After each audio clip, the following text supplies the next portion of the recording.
You know, in the last decade, we really haven't gotten that many good racing movies. We got Ford vs. Ferrari, which I really liked. And we recently got F1, which I personally think is one of the best movies of 2025 so far. And we got some more Fast and the Furious movies. You know, high quality racing movies. But in all honesty, for some reason, a lot of racing-based movies are kind of bad, which led me to the 2008 Speed Racer live-action adaptation. For anyone who doesn't know, Speed Racer was created in the 1960s under the original name Mach Go Go Go as a manga and then a TV show.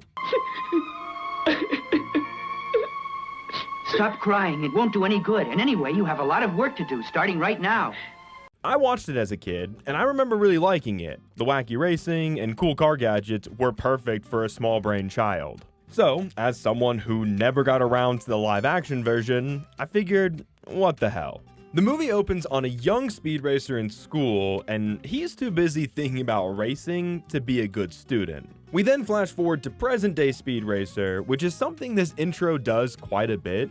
We jump back and forth from present-day Speed Racer to Kid Speed Racer to somewhere in between as well. But during the present-day race, this one guy explodes before a bubble cocoon takes him off to safety. Because even though Speed Racer is full of exploding cars and some pretty insane violence when you really think about it, it also has to make sure it's for kids, so nobody can actually die.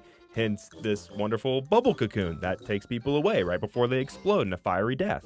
At the same time, Speed Racer twirls around the track, and we get a little history lesson on Speed's brother, Rex. He was involved with some criminals and became a dirty driver, ruining his reputation until he died in a crash. I also love that during this whole opener and cutting between the past and present, we see little Speed Racer tackle a kid. Look at this kid's face.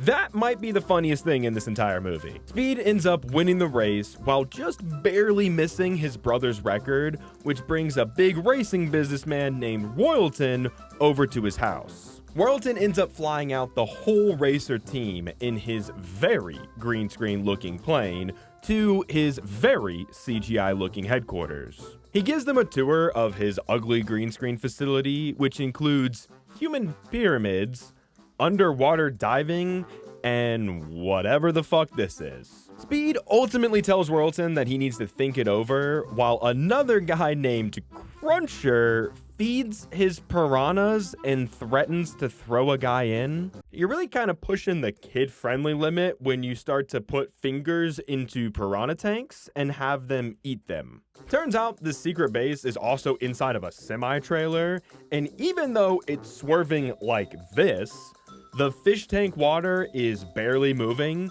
Like, come on, Speed Racer movie, at least put a little effort into the realism. The very interesting looking chase involves lots of guns and explosions until the mysterious driver Racer X saves the guy before driving away.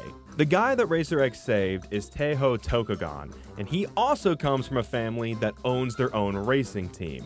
And the Tokugan family is going to come into play in a little bit. Royalton, on the other hand, is actually a little sneaky evil boy who is plotting something evil, but Speed turns down his offer, so he drops the nice guy act. And Royalton tells Speed in a montage of information that racing is just like wrestling, and it's rigged. The weird thing about all of this is that we cut back and forth between Speed's conversation and his little brother Spritle. He's on the plane eating a bunch of candy, going absolutely fucking crazy with the monkey character Chim Chim. It's really bizarre because it ends with the monkey Chim Chim in a trench coat getting caught by a guard. After all of this and Royalton threatening Speed, we cut to Fuji where the next race is being held and Speed gets taken out. Racer X kills a couple of other racers. I'm pretty sure there's no cocoon that's saving you from that. And Pops Racer gets sued. Oh, if you didn't know, it's Pops Racer and Mom Racer. Because why bother giving them first names? Or that is their first name? Luckily, Mom Racer is pretty supportive, so she gives Speed a pep talk in order to raise his spirits before the next race. An inspector shows up with Racer X and Tejo in order to ask Speed for his help in bringing Royalton and Cruncher down, which means Speed will have to race in the same cross-country race that got his brother Rex killed years ago. And the whole plan is that if Racer X, Speed, and Tejo all team up and win the cross-country race, it'll save the Tokugan family's business from going under, and if they do that, the father of the Tokugan company will release a document that will take Royalton and Cruncher down. It's a little complicated, I know, but basically they just have to drive fast and win race. And the start of this cross-country race is pure insanity. Cars are jumping and exploding. Trixie is in a helicopter for like 2 seconds. The editing has people doing really weird things over the footage, and on top of that, everything looks like shit. At one point, this guy grunts and jumps over Speed, swinging a hammer at his face, all while Speed complains about how none of the drivers are racing fairly. This race had the potential to be interesting. I mean, we have Racer X and Speed working together, taking out other drivers. But it just looks so bad, I can't really enjoy it the way I want. Not when Racer X punches this guy while he's flipping mid-air. Speed also starts to put the pieces together that maybe Racer X might be his dead brother Rex. The Racer family comes to Speed's hotel room to yell at him for competing in the race that killed his brother behind their back, so we can have some family drama sprinkled into this movie. The next day, the second leg kicks off, and with a little switcheroo, Trixie drives in the race while a trap is set to get Cruncher, but his goons are waiting at the handoff spot. This leads to everyone getting involved in a fist fight that kicks off with the monkey throwing poop at Cruncher. And the fight ranges from some pretty good choreographed moments to just plain silly nonsense, ending with the monkey hitting a guy with a wrench. After all of this nonsense, they drive through an ice cave, which honestly, just like one thing leads to another, and it ends with Speed driving down the side of a mountain, jumping over to the other side of the mountain, and then driving up it. Now, of course, the good guys win the race, but then we get another twist. Tokugan was actually using this entire race to drive up the price of a certain part in order to exploit Royalton for more money. Really, all you need to know is that the villains in this movie are just manipulating the stock market with racing. It's actually kind of lame when you think about it, but hey, drama. But then Racer X takes his mask off in front of Speed, and holy cow, would you believe it's not Rex Racer? Okay, actually, this is a pretty interesting twist, but we're gonna talk about it later. Because the movie then gets weirdly deep when Pops tells Speed that he loves him, he understands if he has to leave, and that the door is always open for him to come back. Why is Speed Racer doing a good job at having an emotional moment? Well, one thing leads to another, and Speed is able to compete in the Grand Prix and prove that racing isn't fixed like the WWE. Royalton, of course, is pissed, so he puts a $1 million bounty on Speed for any driver who takes him out. The race is kind of interesting, but ultimately it's just more green screen nonsense, and Speed ultimately wins, shattering records while he does so, but the real big twist comes after that, because golly, this movie has a lot of twists. Turns out Racer X is Rex, but after he staged his death, he got reconstructive face surgery to change the way he looked so he could then wear a mask and hide his identity. An identity he was hiding so anyone close to him wouldn't be in danger, even though he looks like a completely new person and would have no one close to him. That's just stupid! And Speed drinks milk after winning, which is a weird choice even for a movie that might be aimed at kids. This is a strange movie. The Wachowski sisters went from making the Matrix Trilogy to this. This was the next movie they did after the famous Matrix Trilogy.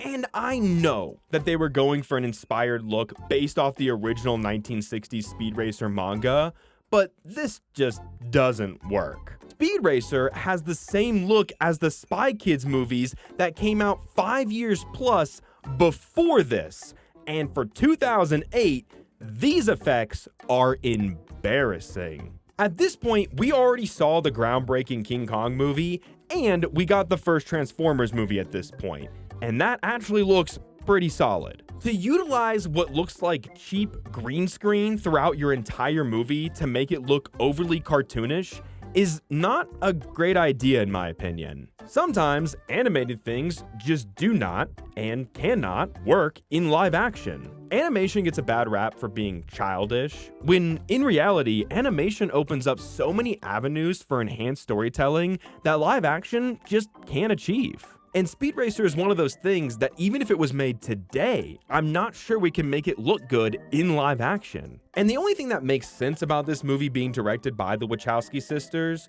is how the car action in this movie can only be described as car martial arts. Each action bit plays out like the cars from the Pixar universe, duking it out in whatever version of martial arts they have. The way the cars dodge, fight back, and the fact that at one point they literally duel with their tires, it's just another thing that makes you scratch your head. But it's not just the special effects. The acting in Speed Racer is also kind of crazy. Everyone is either over-emoting or reacting in the most unhinged ways imaginable. When Racer X shows up at the Racer family home, Spritle freaks out and dives behind the couch, but his reaction feels so slow and forced that it comes across as cringy. Whenever Speed and Trixie talk to each other, it feels like Reed and Sue's relationship from the 2015 Fantastic Four. You know, two people who have never talked to a real human being before. It just all highlights how poorly written this movie really is. At one point, Pops tells his son Spritle to go out and get some sun because he's too pale. I mean, this movie is either poorly written on purpose or it's accidentally comedy gold, because honestly, when you analyze the writing in this thing, it's fucking hilarious. Everyone also calls it automobile racing, which is kind of funny because I have no idea what year this movie takes place. We see Speed and Pops watch the 1943 Grand Prix, and later we meet the winner as an older man who looks like he's maybe in his 60s. But the Grand Prix that Speed competes in is the 93rd Grand Prix. And earlier in the movie, Royalton tells Speed that racing has been rigged for hundreds of years. So either this is a really futuristic 1990s where racing took over the world's one collective brain cell, or the timeline makes no sense and it doesn't really matter. At some point, my brain must have fully turned off because the bad effects, horrible editing, and stupid plot started to kind of be fun to watch. There's even a moment where some kid calls Speed the R word and little Trixie just punches the kid in the face. I like that. That's funny. And on top of that, the soundtrack also feels very 1960s original Speed Racer cartoon. It's just a shame that the $120 million budget was wasted on a movie that does not look like $120 million. Like seriously, I don't understand where movie budget money is going. Did John Goodman and superstar Matthew Fox from Lost fame cost that much? Even if the budget went into the effects, that still makes no sense. My guess is that they overused the green screen so they could have these shots of the actors with the background changing behind them, which could work for a first-year film student, but for a blockbuster movie, it just doesn't look that good. I do, however, really like the moment where Speed punched a ninja out of his pants. That's pretty good. I'm not gonna lie, I like that a lot. The family drama with Pops and Speed and how they handle Rex being dead in their minds is just all kind of heartwarming in a way that I didn't expect. Because at the end of the movie, the Racer family never finds out that Rex is Racer X, and I actually kind of like that. Sure, the thing looks bad, is poorly written for the most part, and overall is not that good. I still think there is something here to semi-enjoy. So with that, I'm gonna put Speed Racer in so bad, it's good. Hey everyone, if you enjoyed this, check out my video on Fantastic Four 2005 with my Unpop co-host Kevin. Don't forget to like, subscribe, and comment down below what movie you'd like to see me cover in the future.